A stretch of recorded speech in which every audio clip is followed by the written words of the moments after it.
In order to translate a sentence using inequality symbols, you need to understand what each of these symbols mean. Now, instead of memorizing this entire table, what we can do is analyze how each symbol is actually created. What I mean by that is, let's say we have this symbol in front of us.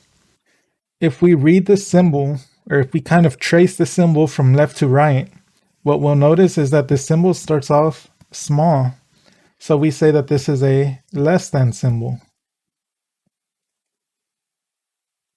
Similarly, when we have a less than symbol and a equal sign or half of an equal sign underneath it, we say that this is a less than or equal to inequality.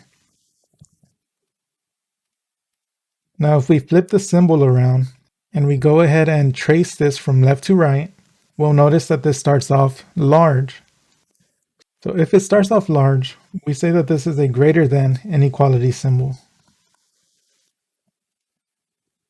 And that leads us to the last symbol, which looks like a greater than sign, but it also has a half of an equal sign at the bottom. Because of that, we say that this is a greater than or equal to symbol. So in conclusion, anytime you come across these symbols, don't go memorizing this entire list. Instead, just look at how this symbol is formed. Does it start off small? If so, then it's a less than symbol. If it starts off large, then that means it's a greater than symbol. So with that out of the way, we can go ahead and start these problems.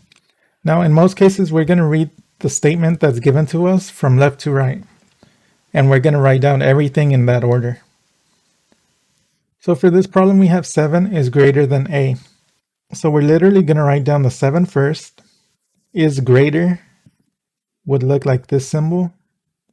Then we have an a, and we literally just type in an a.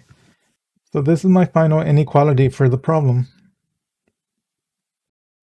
For this problem, we're told that b is less than 7.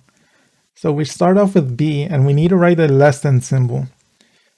Again, our options are to choose between one of these symbols.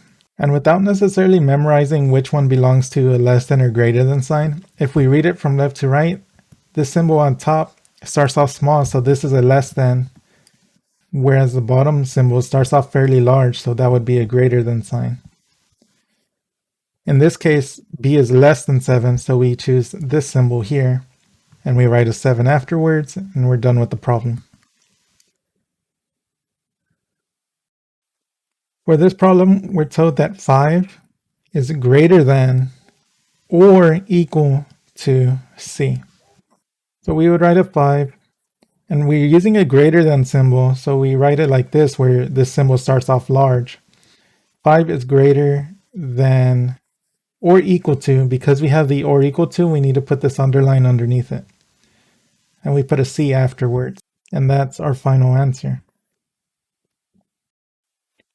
For this last problem, we have y is less than or equal to 4. So we would write y. We're using a less than sign, which means this symbol needs to start off small. And it's an or equal to, so we put an underline underneath this. We have a 4 on the other side, and this is our final answer.